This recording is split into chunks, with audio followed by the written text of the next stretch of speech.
WNST, Towson, Baltimore, and Baltimore Positive. You know, we're getting the Maryland Crab Cake Tour and our Wise Conversations back out onto the road. We're going to be at Fadley's this week, and I am announcing a whole bunch of April dates, including with my dear friend Andy at G&A Coney Island Hot Dog, who's moved his business from Highlandtown, where I was enjoying hot dogs as a child in the mid-1970s, up to White Marsh, where I enjoyed a delicious Spanish omelet on Sunday afternoon with some delicious wheat toast to get my weekend off to start. We'll be having a crab cake up there. Also at Greenmount Station in Hampstead, that's set up, as well as the Chaucer in Highlandtown. So the crab cake tour moving around. But for this week, down at Lexington Market at Fadley's, where, East Side and West Side. This guy's a little West Side for me, little St. Joe, though he does not sing the fight song when he comes on as Don Mueller does. Chris Pike has been my first media friend from the News American back in 1984. Of course, long time with the Birmingham Barons, the Atlanta Falcons, the New Orleans Saints, and of course,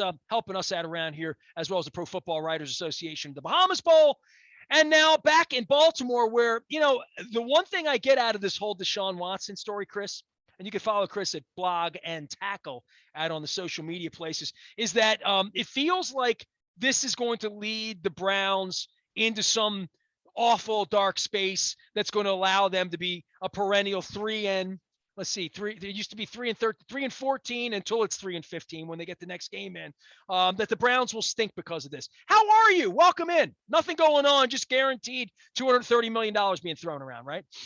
Yeah, it's not a lot to joke about, unfortunately. I think that it was not the NFL's best week between the pursuit of Deshaun Watson. Obviously, you had 4 teams in the mix that were interested in having him as their quarterback, knowing that he faces a significant suspension this year of some type, of some length. It's a question of how much it is. We know that the grand jury said that there was no indictment of him on sexual assault, but he does have 22 civil suits against him for various things. And Jenny Varentis in Sports Illustrated wrote extensively about that. It is an ugly situation for a league that prides itself on its marketing and its outreach to women and female fans.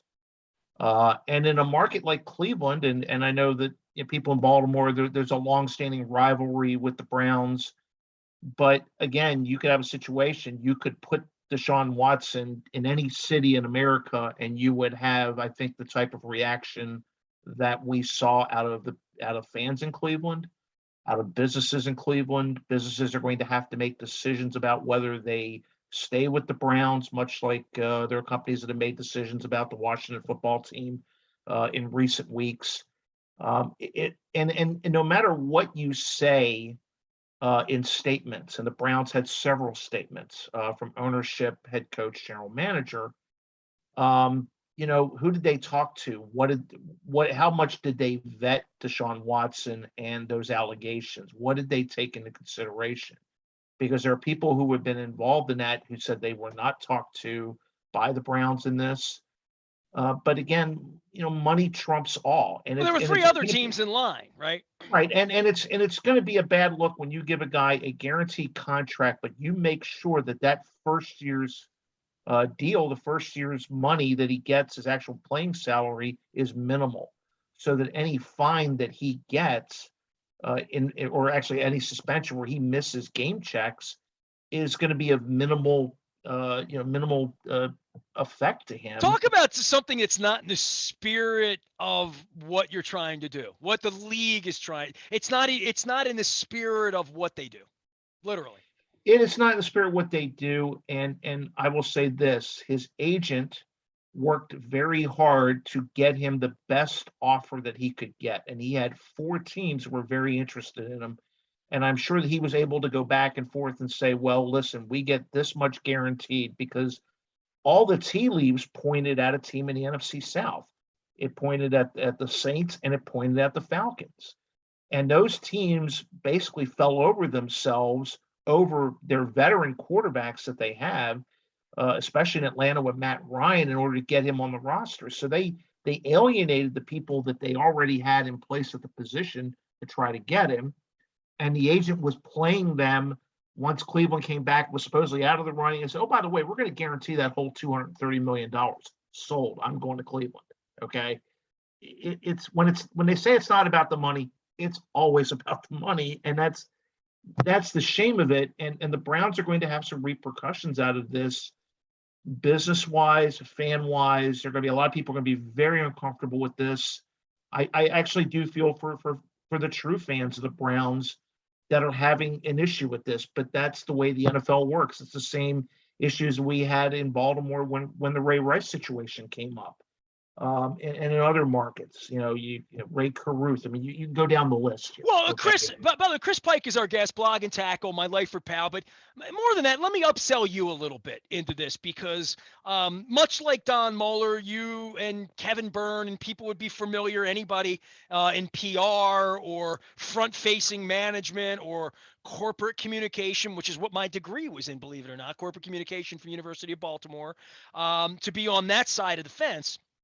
And crisis management is a buzzword in business and all around. I think one of the things that sets apart what we do here, and we call them wise conversations, is try to bring on people who are truly expert. Yeah, you're my buddy from Southwest Baltimore, and you were the team manager at Loyola, but I mean, you've been in the center of having Michael Jordan on a bus, which is a crisis of its own, that isn't a crisis, but certainly in that sort of environment. You're in New Orleans when Hurricane Katrina comes rolling in and you're working out of trailers in San Antonio, and yeah, you were one of those guys. And then you were in Atlanta when Michael Vick was fighting dogs. And I don't know how that, you tell me when you came into work that day, what that looked like when you came in there after the word was out. Like, you've seen crisis management. And you know how difficult that is. You know that that's something, the Ray Rice thing, Bisciotti still be stung from that. And it's one of the reasons he hasn't been around, period. The Ray Rice thing changed Steve Bisciotti as an owner in this marketplace, being front facing, and probably the behavior of a lot of his compadres. He don't want questions about Colin Kaepernick and questions about Daniel Snyder in the market and all that. But to invite a crisis is a whole different thing than Ray Rice did what Ray Caruth is accused of, what Ray Lewis did. That's like, that happens in the framework of this, and then you take that on. And for them to take this on and pay guaranteed money, it really smacks of an owner who would at one point walk into Mike Patton and walk into a draft day and say, Johnny Manziel is your new quarterback. You figure it out. But he can't play, and he's a jerk, and everybody knows it. Well, he's your quarterback. So, and your job depends on it. You'll be off coaching the Bills or the Packers defense if you don't get it done here. And this speaks to Stefanski taking the job there and them trying to sense Johnny Manziel, sort of sanitize the Browns as a place that's getting better. Like Angelos has always been trying to do that for 30 years, and then he doesn't put broadcasters on the road to call the games because they're too cheap to do that. It does come back to the owner, and you work for a couple of owners with mixed results, across all of it. But this smacks of an owner who's out of his mind, who has consistently been that guy, but at least for a little while, it's like Angelos. Everything was great with Angelos until he signed Chris Davis, and then you're like, oh, it's that guy again. Same dude that signed Albert Bell. Same dude that called down to the manager and told him, bench Chris Sabo. I want to see Leo Gomez. I mean, once they get involved, this is not the Cleveland, anybody in the organization, certainly not the assistants and secretaries and females in the building who don't play football. This is an owner getting involved in this and guaranteeing money. This goes right to the top, does it not? It does. And listen, owners want to win, and they're going to do what they want to do within the bounds of the rules to try to win. And we saw that, and there's a great story in The Athletic from my good friend Mike Sando about Urban Meyer and the fact that Jacksonville's ownership thought that Meyer was the answer to what they needed to do to get over the hump, and it was absolutely disastrous from start to finish in their building. And so when owners want to win and they get involved, and Arthur Blank, and I wasn't there at the Vic dogfighting, I was already gone from them by that point, but Arthur Blank got very, very close to Michael Vick, probably closer than he should have, and it probably clouded his judgment on some things down the line. They coddled him, and it cost him later on. Okay, then he goes and gets a college coach and Bobby Petrino, and okay, disaster after disaster because the owner sets foot in the room and he owns the team. He has the money. You have to listen to him. And a lot And of you've been times, around this where everybody kisses the owner's ass no matter what. That job number one is nod and speak nicely to Mr. Fill in the blank. I Correct? think that, yeah, I think it is. And I think Kevin Burns spoke to this years ago at a symposium that we had for NFL PR directors, and it's called Managing the Building. You have to manage, good general managers and good coaches have to manage the expectations of the building, i.e., ownership, about what's possible and what you can do. And that's a big part of the job. You have to be honest with your ownership and say, we're lacking in these areas, or we're maybe a player away here. We might need to do loosen the purse strings on certain things, but there has to be honest conversations between management and ownership for it to work in a long term deal. But you owners are owners because they're successful businessmen. They're hard charging in a lot of cases. They're very results oriented, and that's where they made their money. So they're used to getting their way. And football people in the room will try to manage the owner and say, listen, we don't think this is a good idea because of X or because of reason Y. And the owner may just blow through that. And the coach and general manager basically have a choice. Johnny Manziel would be the great example of this owner doing that. And then a few years later, in the middle of the night, rolls over on Baker Mayfield and gives this guy the guaranteed money part of this is the part. I'm going to the owners meetings this week, Chris, right? I'm going down to Florida. I'll be in the room with all of them this week. The guaranteed money is the part that probably sets off Eric DeCosta saying, now, what does this mean for Lamar? What does this mean for Joe Burrow? We have now let the genie out of the bottle with the Players Association. Right, and that's something the Players Association has been fighting for, and there've been I think there's only been 2 or 3 examples of a fully guaranteed contract, and it's something that the NFL has fought largely on the management side because they see the injuries and length of contracts, and they don't want to be in a position like baseball was with, let's say, Albert Pujols or other people signing 7 or 8 year deals for guaranteed money, and because of salary cap, that really, really hamstrings you. So, well, in this case, he's buying a lot of insurance on this as well. So let's not forget that. I mean, that's the big story. Exactly the Albert Bell thing is that Peter never paid that money, and that's why Albert Bell gimped around so that he could go roll into the insurance company and get the money. These will be guarantees will be an insurance issue that maybe a lot of NFL teams haven't had to worry about that. It's a salary cap hit. It's a sunk cost. We're not worried about it. In this particular case, they're insuring this. Right. And again, you've got a salary cap situation and you have something that has not been done. The NFL teams, like I said, to a team have fought guaranteed contracts. They're not going to give guaranteed contracts to the 53rd man on the roster. But you are going to have teams that are going to guarantee money to the top players at the top of the deck, which is quarterbacks. You may see that a little bit more. I don't think it's going to be widespread in the league because there's going to be a lot of pressure in the owner's room, and we certainly wouldn't want them to collude about that. But I'm sure that there will be private discussions about what that means for teams and salaries and upcoming negotiations. I mean, remember, Flacco's deal when he signed it was a big deal in the league. That was big time money. He reset the market. But I remember you and I talking about that at the time, and I said it's going to look like a bargain in 2 or 3 years once you see the next round of quarterback contracts. Well, that's what Flacco said and told me 3 weeks after he signed it up in Philadelphia when I was writing the book. He's like, it just is what it is. You'll look back and laugh at this because it 5 years from now, it won't be a lot of money to whatever it is. The league generates a lot of money. Hey, I just made the Ravens a lot of money. I just won them a Super Bowl. I should get mine. And he should have gotten his, and he did. Right. But so Sean Watson hadn't done anything except sexually assault 22 women, allegedly. That's the part that's amazing to me. It's such an outlier that only someone desperate and incompetent would agree to this, because there's no Eric DeCosta would walk out of the building if Bisciotti did this. If Bisciotti rolled in and said, we're going to give Lamar $250 million over the next 6 years, guaranteed, no matter what. I'd say, did you see the last 6 weeks of the season? Did you see what happened to Ronnie Stanley? That's bad business. That's bad bit. We shouldn't do that.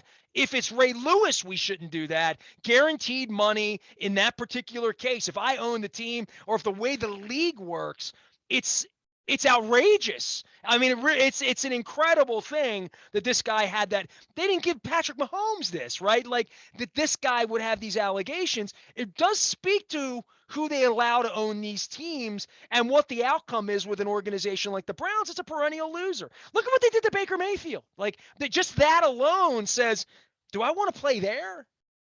Well, and I'll even take this, and again, I don't know if they'll address it or not, but let's take it over to Atlanta. Atlanta was a serious suitor for Deshaun Watson. They thought they had him. And this is an owner in Arthur Blank who had Michael Vick and had to live through that situation and live through the blowback that they got from that. They would be the team that I would think would be least likely to touch Deshaun Watson. If you know anything about Arthur Blank, he's not that type of owner. He learned from that. We think he learned from what happened with Vic, but now they entertain bringing him in. They've alienated a quarterback who has got them to a Super Bowl, who is a very good quarterback in the league, and they're going to have to mend that relationship. And they're going to have to explain why they thought that Deshaun Watson was the right quarterback for them. There's going to be questions that they're going to have to answer. They're going to be incredibly uncomfortable. There are going to be questions in New Orleans that has a female owner in Gail Benson about why they were interested in Watson and why they were in on it. And they're going to have to repair a relationship with Jameis Winston, who's going to be their quarterback going forward. So there's a lot of collateral damage here of their own making that those two clubs in particular are going to have to deal with. And let's put it this way: the Watson's agent did a great job in playing four teams against each other, and Carolina was in that mix too, that he got the best deal for his client. He did his job. He got his best deal for his client, and he got a team to give him an incredibly low base salary in year one, knowing that his client is probably going to be on the shelf for 6 games or longer in 2022. And the Browns decided that, even knowing that he didn't play in 21 and he's going to sit for significant time in 22, that they were willing to give him $230 million and guaranteed. And that's going to make general managers and owners in the room at those meetings this week. There's going to be a lot of side-eyeing going on at the Browns franchise for this, and the fact that the league has to deal with the fact that they market to women, and there's a PR fallout from that. There's just a lot of things here. It's ugly, and I don't want to forget the fact that 22 women alleged sexual assault and while they were doing their job. Yes. You know what I mean? Like, I've had hundreds of massages from at least dozens of massage therapists before settling on Suzanne, who became my massage therapist for most of my adulthood.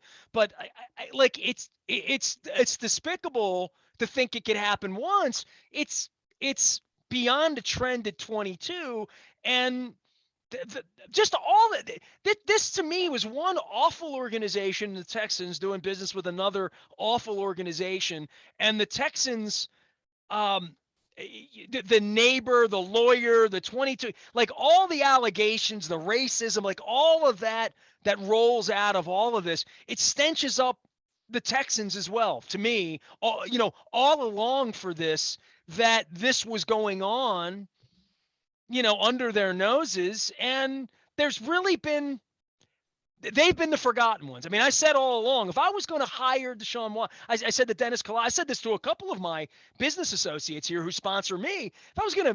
If you were going to hire this person who had these allegations, wouldn't you talk to the women? Like, I don't, not that is the be all, like that they're even going to talk to you, but consider that if you're going to do this. I thought he was unemployable. I even thought in the modern era, if they made Kaepernick unemployable, this is unemployable from a quarterback standpoint. And boy, was I wrong, right? Like, 12% of the league is up, and more than that would have taken him on if they didn't have a quarterback because of the desperation of all of this, right? It really is it's a desperate play to have him, but then it's beyond my belief that Arthur Blank would have given him $230 million. That I Once you think run off your right, quarterback, right? right, and you alienate the people there. And, oh, by the way, don't forget Robert Kraft had his own issue with a massage therapist. Okay, Correct. that the league had to deal with, and there was there was some fallout from that. I mean, it's so it's these owner meetings. I'm sure the closed door meetings with ownership and Roger Goodell, it's going to be there's going to be some uncomfortable conversations among the group. And there's no way to sugarcoat this. You had 22 women accuse him. He is going to have court dates in civil court unless he settles. And if I was his agent, I would strongly suggest that at this point, and to settle the cases, because he does you don't want this hanging over him during his time in Cleveland as a quarterback. So your lawyers are going to tell you that. And listen, lawyers get involved in all facets of this. And you went back to the things that we talked about with Vic and other situations. Well, when you're front facing as a PR representative, when you're Kevin Byrne and you're running the Browns and your owner comes in and says, meet your new quarterback, you better have a strategy and a press release or a tweet to send out, right? And that, of course, will be crafted by the lawyers. It is. And right, because the lawyers are going to get involved. They're going to parse every word. Obviously, Watson's lawyers are going to be involved, saying, we don't want you to say this, you can't say this, so there are a lot of hoops that you have to jump through. And the other thing is, normally if you sign a quarterback like that, you throw a party for your season ticket holders and fans and everybody to come out and celebrate the fact that you signed this guy to this deal, that he's going to be the savior of your franchise. There's no such thing. There were Sunday statements put out from ownership, general manager, and head coach saying, we went through a very diligent process before we signed him. That's not a celebration of a signing. That's ducking and covering and hoping that the guy can get you home. But I'll tell you what, if the Browns are in a situation, let's say that Watson gets them to the promised land, okay?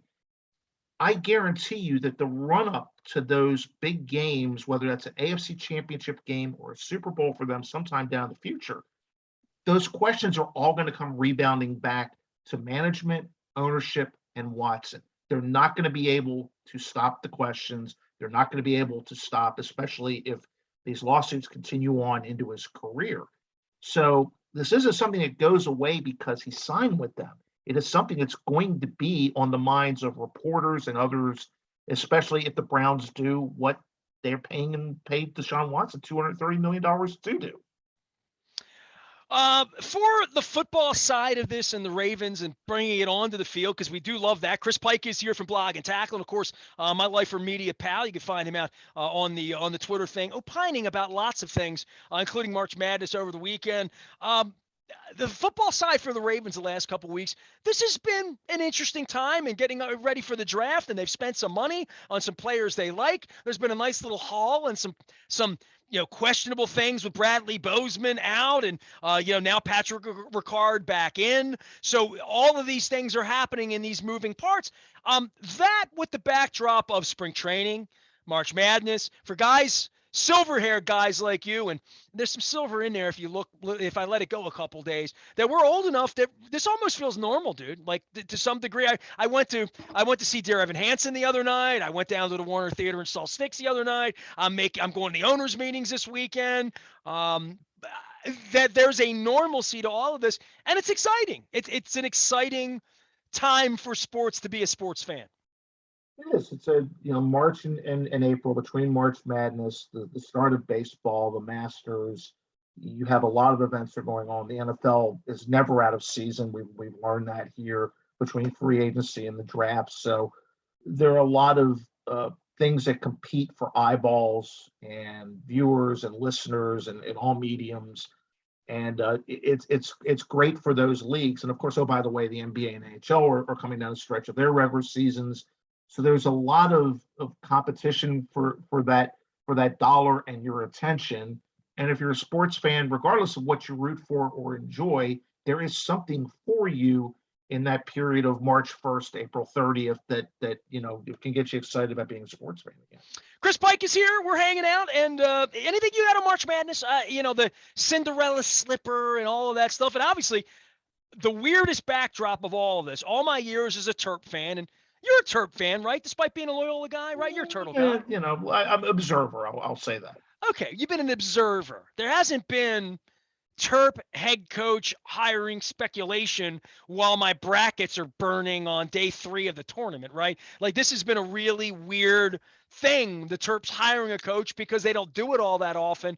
And then the outcry on social media of people who may or may not have been to College Park recently, but there's a thicker fan base there of invested people who at least have an opinion about the coach being from Seton Hall. I'm not on either side of this. I think they hired a qualified guy. Now, whether this guy can win or not, or whether people thought they were going to, dig up John Wooden and bring him back, or hire Lefty Driesell, I don't know what you expect that they're going to get a top of class coach at this point. Most of those guys are kind of tied up a little bit.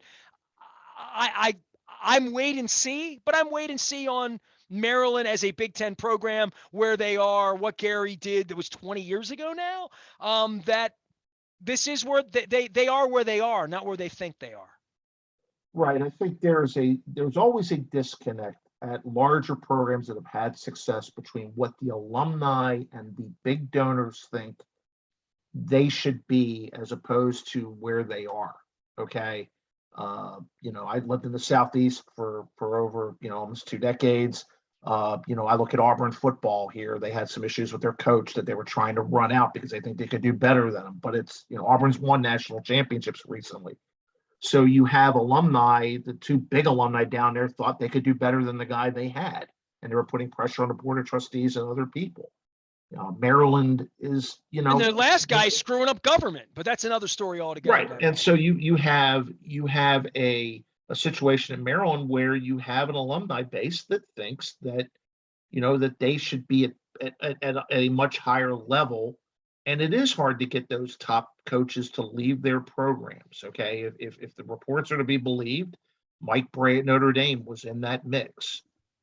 There were a few other names. Rick Pitino was supposedly an interest by some, but it takes a lot of money to pry those guys away.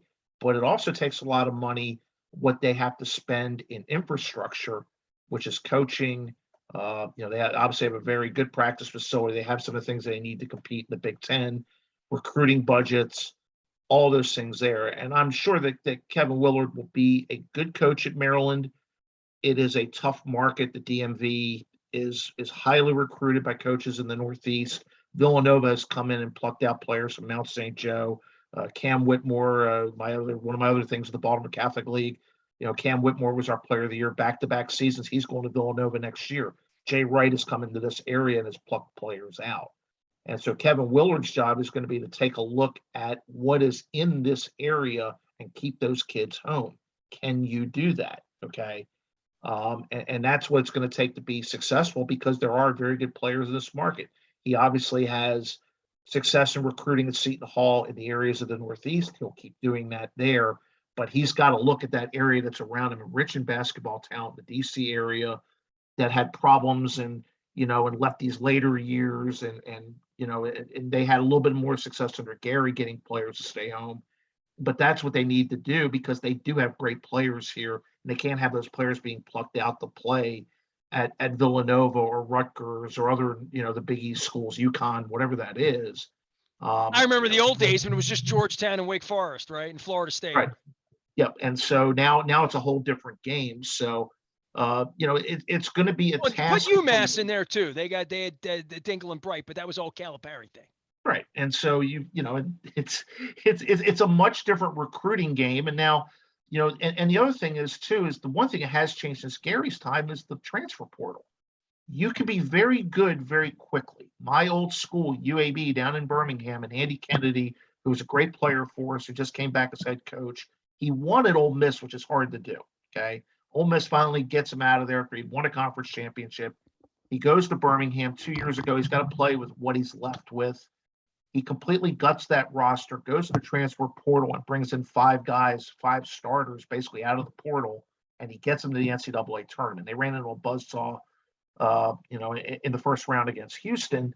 But Andy is a very good coach, and it's proof that you can be successful quickly.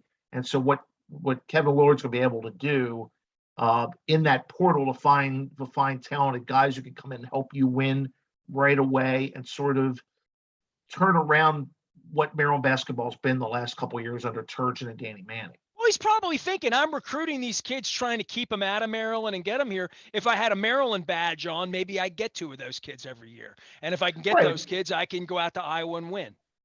Right, and you know what you're facing. You have to play Ohio State. You have to play Michigan. You have to play Michigan State. It's a hard league. Okay, it may not be ACC hard in the 80s and 90s, but it's still a gauntlet. I said it's like whack-a-mole. I mean, Penn State's good one year. Ohio State's good one year. Purdue's good most years. Michigan State's good most years. We used to say Maryland's good most years. They didn't like seeing Maryland on their schedule either. You need to make that part of it because it's going to be the kind of conference where, nobody's playing 85% ball in that conference ever. It's not Duke and Carolina and the rest of them the way we remember it because of all of this, because the recruiting is that the difference between Seton Hall and St. Peter's and the difference between Coppin State and Maryland's not that great for a kid to say, I want to go play there because I like that coach. I like that school. I like the smallness. I can get to the NBA being a MEAC player or a Big South player, or I can get there doing it a different way. And I want playing. They all want playing time, right? So, there's only 5 seats everywhere, even though they say there's 10 or 11. Well, and also too, it's now changed. The name, image, and likeness has changed this game considerably. The transfer portal has changed the game considerably. Coaches used to have basically all the power on whether you played or sat on the bench, how much playing time you got. All those things were in the coach's sort of, he had that power over the player for the 4 years they were there. Now the portal has given, and NIL has given the players the power to make a choice as to where they want to play, what's best for them. And the coaches that are able to adapt to that the quickest and embrace it and help players get the NIL deals that help them want to stay a Maryland player for more than a season or 2 seasons, unless they move on, or help them get to the NBA. I mean, look at we'll go back to football for a minute. Nick Saban was not a great pro coach in Miami. He was an okay pro coach, but what he took from the NFL back to the colleges was the support system. How do you get a player ready to go to the NFL? When you go to Alabama's system in football, you have a very good chance, if you're a decent player and you stay, you have a very good chance, A, of making money in the NIL, and more importantly, you're going to be playing on Sundays because they put a boatload of guys in the NFL because he has that system in place. And that's the kind of things that you have to do in basketball too, to get these guys ready to play at the next level, whether it's at the NBA level, for some it's overseas, and getting them set up for the next part of their life. And so the coaches have to be a lot more open about that than maybe they were even when Gary was coaching. So it's a shift. And so it's coaches want to win, players want to get a good circumstance. That's exactly and win. A chance to win, but a good circumstance. They want to win, but they want a better circumstance than maybe what they came into because of a coaching change or other circumstances. And players are looking for their best deal and their best opportunity. So if you can sell that at Maryland, you can make more money in Maryland than you can at Seton Hall being a basketball player. That's exactly it.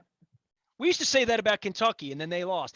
Chris Pike is here. And, that whole Saban thing, this is my side shot on the Bradley Bozeman thing, that even if you come to the Ravens from Alabama and they don't want you anymore, you can get $2.85 million out on the free market. The Bozeman thing was crazy, right? Like, it just says, when you see that, the Ravens weren't in on him. They just didn't want him anymore, period. Well, right player, right price. We've heard that for 3 decades from the Ravens about that. And they've always encouraged players to go out and see what they can get. And if they can get more for their services and what the Ravens are willing to offer, the Ravens willingly say, hey, go ahead and take it. It's a good deal for you.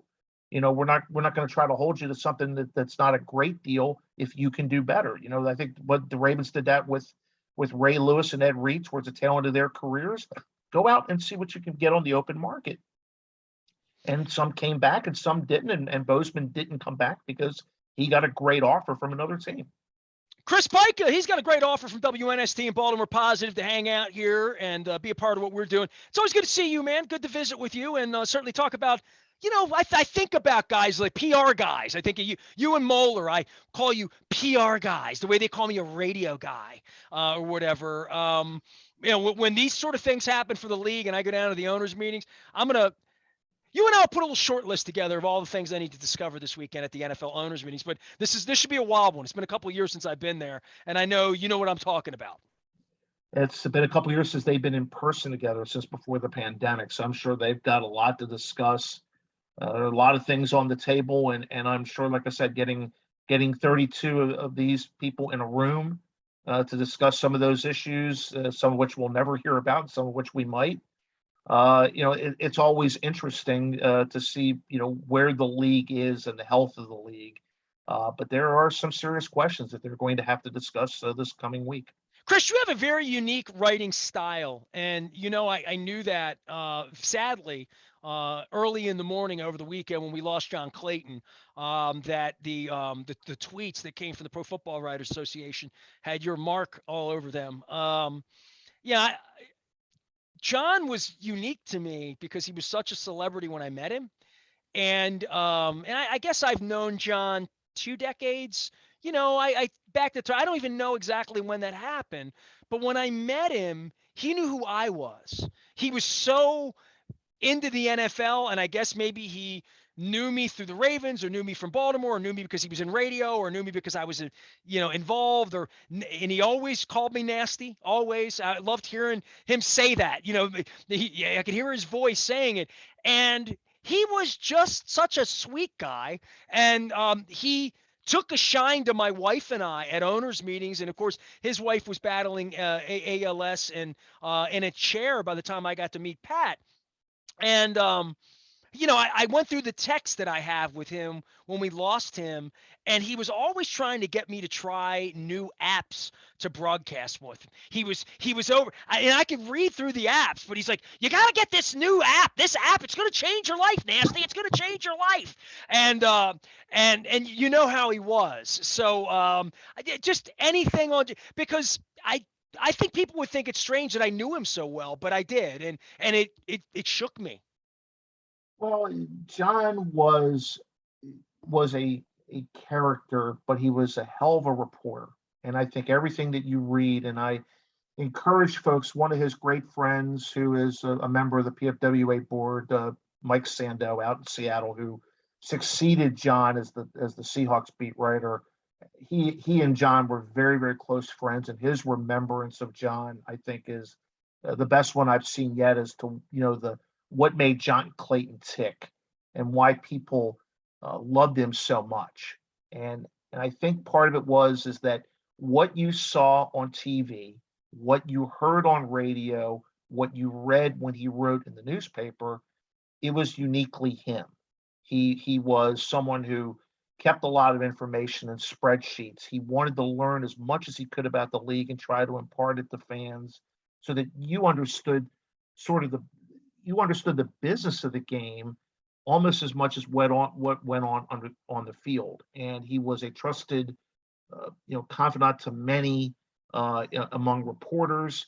You obviously were one of those people that he interacted with.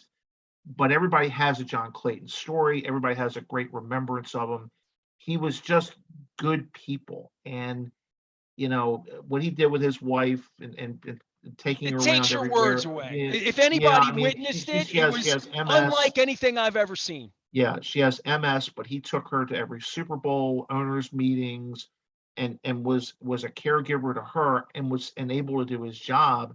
Um, you know, it, it hurts. I mean, that's He's a to know special that dude, John Clayton. there are very few like him, and I hated the day that ESPN let him go, because I never understood that decision among many that were made when they had the major layoffs.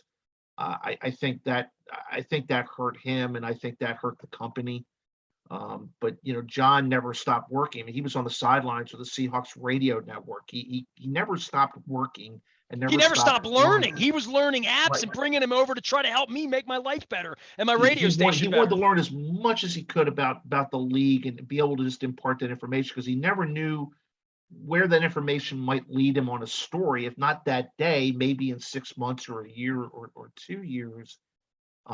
We've lost a lot of good people here. Therese Paler, Don Banks, Clayton. It's been a rough couple of years for the pro football writers. We've lost some really special individuals, and John was certainly at the top of that list. And I think a lot of people are smiling today, telling John Clayton stories about who he was and what he was. But he meant a lot to the league. When the commissioner of the NFL puts out a statement on a Saturday morning about a reporter, that I think tells you everything you need to know about what John Clayton meant to the National Football League. Chris Pika, he is blog and tackle. And by the way, those two things that John always wanted me to try were Reported Enterprise and Lucy, Luci Light. So I'm reading from John's text to me. So that's his gift to me. And watch, I'll try him and be like, I should have listened to Clayton back in 18. That'll be his parting shot for me. Chris is out. I am in. We will be doing the Maryland Crab Cake Tour presented by our friends at the Maryland Lottery, as well as our friends at Goodwill Industries, putting that together at Faidley's this week, and a whole bunch of dates coming with the Chaucer, with our friends at G&A Coney Island, Hot Dog of Highlandtown, now of White Marsh, as well as I'm even going to Timonium before it's all over. Greenmount Station in Hampstead as well next month. I am Nestor. We are WNST, Towson, Baltimore, AM 1570. And we never stop talking. Baltimore, positive.